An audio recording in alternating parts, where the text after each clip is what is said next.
Mga idol, ano ang nangyari sa Water Fun Resort sa May Sukat, Parañaque na ngayon ay abandonado na? Ano po kaya nangyari sa resort na ito? Tara po at alamin po natin. Babala lang mga idol. Kung kayo po ay hindi likas na mapaniwalain at kung ayaw nyo pong nakakarinig ng ganitong klaseng kwento, skip nyo na lang po ang videong ito, okay? Bago pa man po itayo ang water theme park na Splash Island sa may bandang Santa Rosa, Laguna, meron pa pong nakilala at mas nagtrending noong taong 1990s na isang resort na kung saan ito ang tinatawag na water fun sa may bandang Sukat, Parañaque. Alam nyo ba mga idol na sikat ang water fun resort lalo na pagdating sa pelikulang Pilipino? Halos nandudun po lagi ang water fun kapag meron po sa pelikulang scene na kung saan maliligo po ang mga cast of characters. Talaga nga naman napakaganda po talagang pagshootingan noong mga panahon na yon ang water fun resort. Alam nyo ba mga idol, halos lahat ng pelikulang Pilipino kasama po ang water fun. Di ba uso po dati yung mga may kantahan, parang music video sa pelikula? Yun, nakakasama po doon ang water fun resort. Pero alam nyo ba mga idol na ngayon hindi na po talaga pwedeng puntahan o pasukin ang water fun resort? At tila ang resort na ito ngayon ay abandonado na.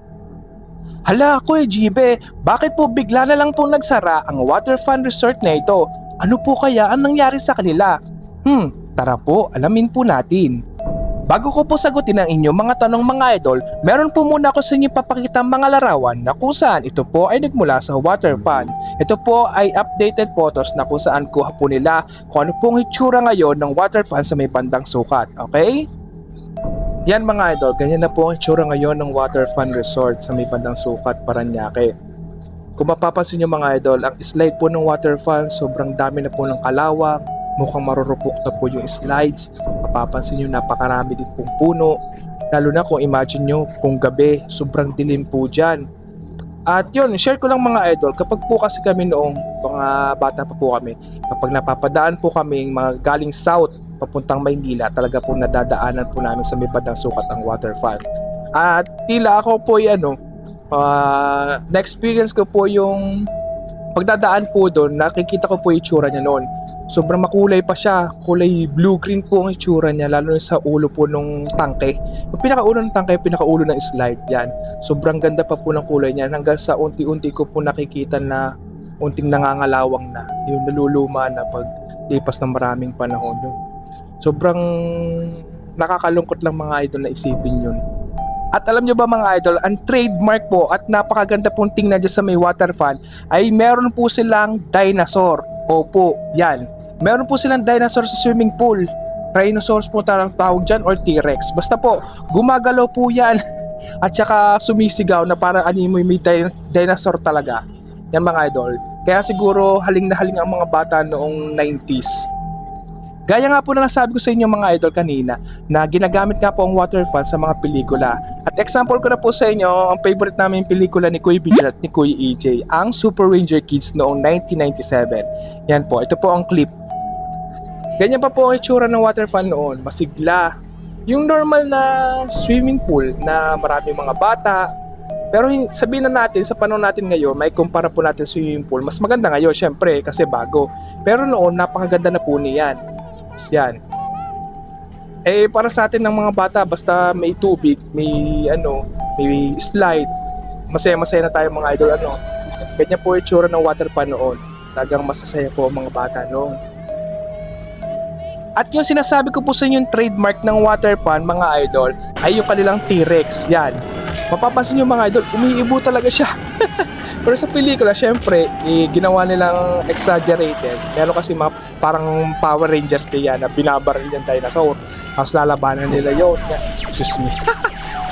Yun lalabanan nila. Pero sa totoo daw po, yun ay gumagalaw tapos sumisigaw na para talagang dinosaur. At kapag naligo po kayo sa water fun, talaga pong ma-experience nyo na para talaga may dinosaur sa loob ng resort. Yun mga idol, ang laki na po talaga ng pagkakaiba ng water fun ngayon sa dati. Tingin nyo mga idol, sobrang luma na po talaga ng water fun. Imagine na lang kung gabi kayo pupunta dyan, talaga nakakatakot. Pero alam niyo ba mga idol, parang bawal na po talaga siyang puntahan ng mga tao. Kailangan nyo pa pong kumuha ng permit siguro bago makapasok dyan. Pero ang alam ko, hindi na po talaga pwedeng pasukin yan. Kayo ibang mga vloggers, siguro gumagamit na lang po talaga sila ng mga drone. Yung mga sa taas lang po nila nakikita yung loob ng water pan. Pero pag pumasok po siguro kailangan nyo po ng permit. Hindi ko lang din sure. Hindi lang po mga idol sa sukat merong water fan noong 1990s. At una po tinayo ito sa may bandang Santa Mesa, tapos Fairview, bago po ang sukat. Bali 3 branch po meron silang water fan noon. At meron din po yung naiwan na marka doon sa may bandang Fairview sa may Taguig. Yan, natirang slide na may aircon na water fan. Pero yun lang po ang natira, yun lang po ang bakas na natira doon sa may Fairview, yung banda yan. Yan yung tsurang yan. At tinatawag din po na talaga nila yon ng trademark as water fan. So mga idol, sasagutin ko na po sa inyo kung bakit po nagsarado ang water fan noon. Sabi po nila at ayon din po sa mga nabasa ko, kaya daw po nagsarado ang water fan noon, meron po silang issue about sa tubig. Humihina daw po ang tubig sa paligid ng water pan. Yung mga nakatira po sa paligid ng water pan, naaagaw daw po ang tubig mismo ng resort na yon. Kaya marami pong nagpetition na ipasarado na lang po ang resort na yon. Yun, nagkakaroon po sila ng water problem sa kanilang lugar, kaya po pinasara po nila ang water pan. Isa rin po factor yon. Pero sabi din po ng iba na nabankrupt daw po ang may-ari ng water fan, kaya ipinasarado na po ang resort na ito. Sinabi nga na marami din po nag-invest dito, kaya lang ay nalugi. Yun, kawawa naman mga idol ng water fan. Siguro bukas pa rin yun hanggang ngayon or na-renovate man lang. Marami pa rin siguro pupunta dun mga idol. Diga. Pero kung kayo po ang tatanungin ko mga idol, in the future, gusto mo bang bumalik ang water fan resort? At kung kayo naman po ay taga South, nakikita nyo rin po ba ang arko ng water fan resort? At kapag bumalik naman po ang water fan resort, gusto nyo rin po ba makita actually ang T-Rex? Gusto nyo ba makita malapitan ang dinosaur sa water fan resort?